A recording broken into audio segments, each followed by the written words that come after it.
Salutations tête de naze, c'est moi le chef et bienvenue dans Menu Manga, l'émission qui parle de manga, d'animation et d'autres trucs. Et aujourd'hui au menu on va parler d'un manga sombre. Mais alors, d'une telle sombreté que même si t'es en plein jour, quand tu vas le lire, tu vas ressentir le besoin d'allumer la lumière. Ouais, c'était la métaphore la plus pourrie que j'ai jamais faite. Pour l'instant en tout cas. Ouais. Aujourd'hui on va parler d'Ushijima, l'usurier de l'ombre. Yamikin Ushijima-kun, de son titre original, est un manga de Shoei Manabe prépublié depuis 2004 dans le Big Comic Spirit, un magazine de prépublication orienté seinen, qui compte aujourd'hui pas loin de 40 tomes. En France, c'est publié aux éditions Kana depuis 2007 dans la collection Big Kana. Au Japon, ce manga a connu plusieurs adaptations live-action, 2 films respectivement sortis en 2012 et 2014 et 2 dramas, un en 2010 et l'autre en 2014. Mais pour être honnête, on s'en bat un peu les couilles, et non, il n'a pas encore eu d'adaptation animée. Donc les gens animés qui me regardent là, pour une fois dans votre vie, vous allez faire l'effort d'ouvrir ce que vous avez l'outrecuidance d'appeler un manga papier. D'accord? Manga papier, c'est comme si je te traitais de stupide débile. Merde. Bon, et là tu te demandes très certainement de quoi ça parle. Eh ben je vais te le dire comme d'habitude, bouge pas, t'inquiète. L'histoire nous raconte les aventures de Ushijima, 23 ans, qui dirige l'entreprise Bye Bye Finance, société qui prête de l'argent aux gens dans le besoin, endettés ou dans une mauvaise passe, bref tous ceux qui ont besoin d'oseille. Ushijima leur prête, mais la compagnie d'Ushijima n'est pas une banque et encore moins un établissement de crédit genre Cofidis, non. Ushijima est un Yamikin. Chez nous, on dirait un usurier. Le gars prête du fric aux gens de manière parfaitement illégale et réclame des intérêts astronomiques. Genre tous les 10 jours, les intérêts grimpent de 50%. C'est chaud. Si mes vues YouTube pouvaient grimper aussi de 50% tous les 10 jours, ce serait bien. J'ai faim. Extorsion, chantage, arnaque, recouvrement de dettes, vol, espionnage, tout est bon pour respecter la seule règle du métier de Yamikin. Un Yamikin se fait toujours payer. Et un Lannister paye toujours ses dettes. Et couche avec sa sœur aussi. Oui, je sais, ça n'a aucun rapport avec le schmilblick. Je pars en couille, c'est pas grave. Abonne-toi. Et là, tu te dis certainement, mais chef, pourquoi tu nous parles d'un manga sur un mec qui prête de l'argent à d'autres mecs et qui se fait rembourser? Ça a l'air chiant. Or, premièrement, tu te calmes. Parce que sinon, je vais tellement te détruire le cul que tu seras obligé d'aller demander un permis de construire à la préfecture pour le faire réparer. Quoi? Et numéro 2, bah je vais te le dire. Parce que ce manga est génialement génial, putain. Et oui, je sais que c'est aussi con de dire que de dire manga papier. Mais moi j'ai le droit, parce que je suis meilleur que toi. Génialement génial. Oui, j'imagine que tu fais partie de ces gens qui rêvent d'un jour aller au Japon, qui kiffent absolument tout dans la culture japonaise, pour qui le Japon est la putain de terre promise des fans de manga, d'anime et de jeux vidéo, où les gens sont polis, gentils, serviables, courtois, travailleurs. Pour toi, le Japon, c'est un Eldorado de culture, de divertissement et de voyage. Bref, dans tes yeux d'occidental morose, le Japon, c'est le paradis. Et ben si tu penses ça, il faut absolument que tu lises Ushijima. Alors attention, je dis pas que t'as tort d'idéaliser le Japon, hein, comme je l'ai dit, c'est un pays qui par bien des aspects est absolument fascinant. Mais dans Ushijima, on te montre une facette du Japon qu'on nous montre que très rarement, et j'ai même envie de te dire qu'on nous montre que trop rarement. Dans Ushijima, on nous présente le Japon des cas sociaux, des cas désespérés, des reclus, des exclus, des dégénérés, des désespérés, ouais. Et quand je te parle de cas sociaux, je te parle pas du cas sociaux Confession Intime ou Pascal le Grand Frère, hein, ou les anges de la télé-réalité. Non, je te parle du vrai cas sociaux. Le cas sociaux genre prison, le cas sociaux fait divers, le cas sociaux qui fait peur. Ouais. Le manga nous est raconté d'une manière presque semi-anthologique. Dans la plupart des histoires, nous ne suivons pas directement le perso d'Ushijima. On suit différents personnages embourbés dans des problèmes d'argent. Ushijima et ses employés n'interviennent bien souvent qu'en arrière-plan.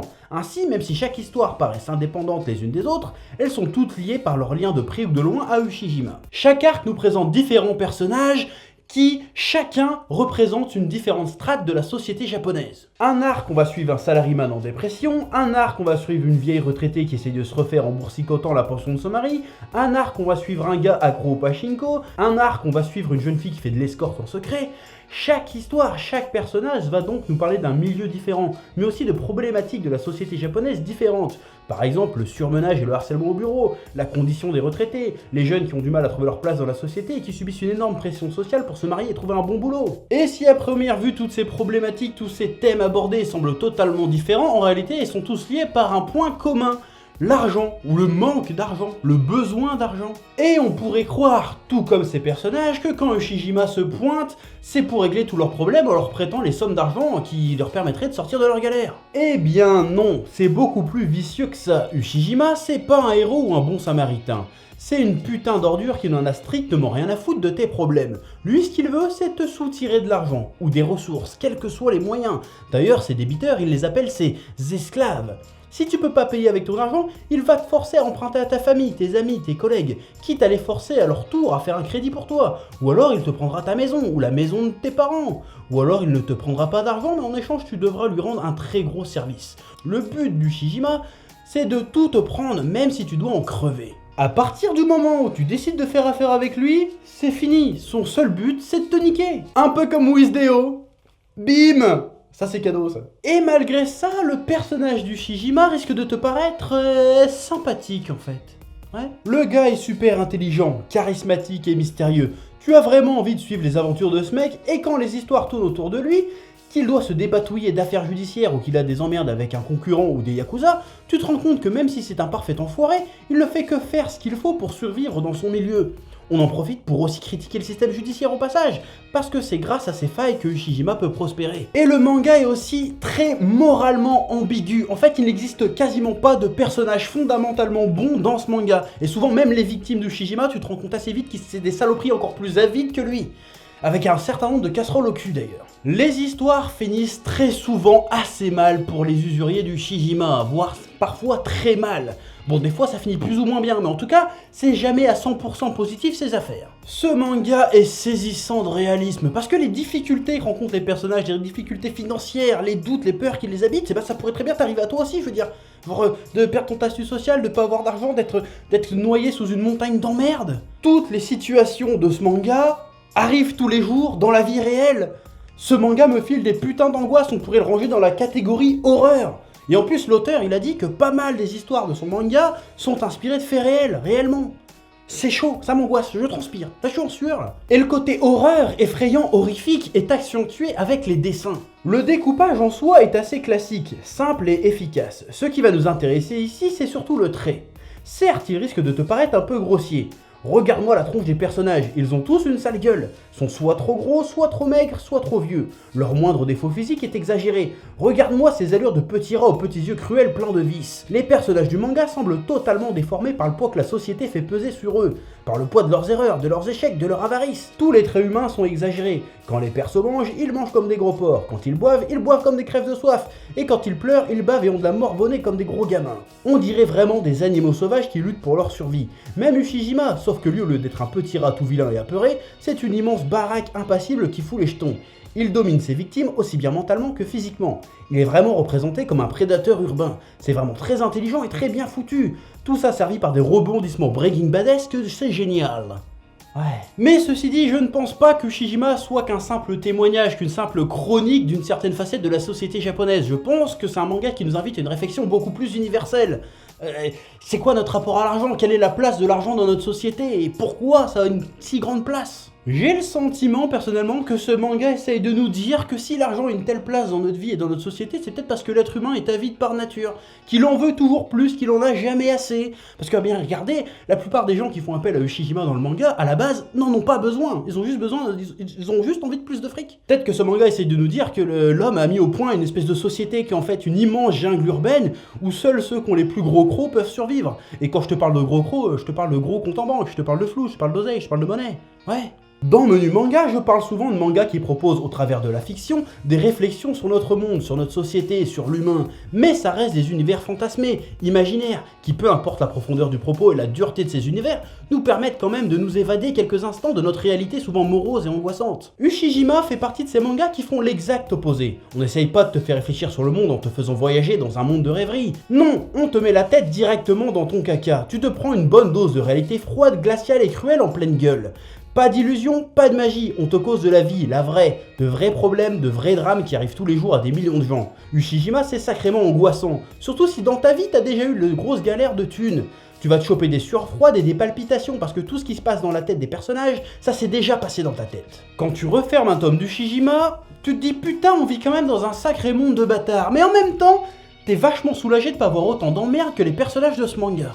Ouais, ce manga va très certainement te motiver à gagner un peu plus d'argent au quotidien. Alors je sais, même les gens idéalistes qui vont dire oui, l'argent fait pas le bonheur, c'est pas ce qu'il y a de plus important dans la vie.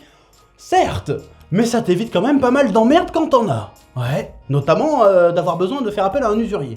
Tu vas te péter les jambes après. Ouais. Bon, chez nous ça fait un peu moins peur, parce qu'il y a le RSA, il y a les allocs, il y a Tipeee, il y a Utip, il y a moyen de s'en sortir, tu vois. Bref, c'est pour ça que tu dois lire Ushijima, parce que ça te donne une bonne dose de réalité dans la gueule. Et parfois on en a bien besoin. Et pour conclure, je reprendrai les mots du duc de Boulogne qui disait « La richesse est dans nos cœurs, mon cul, moi je veux de l'oseille. » Allez, salut.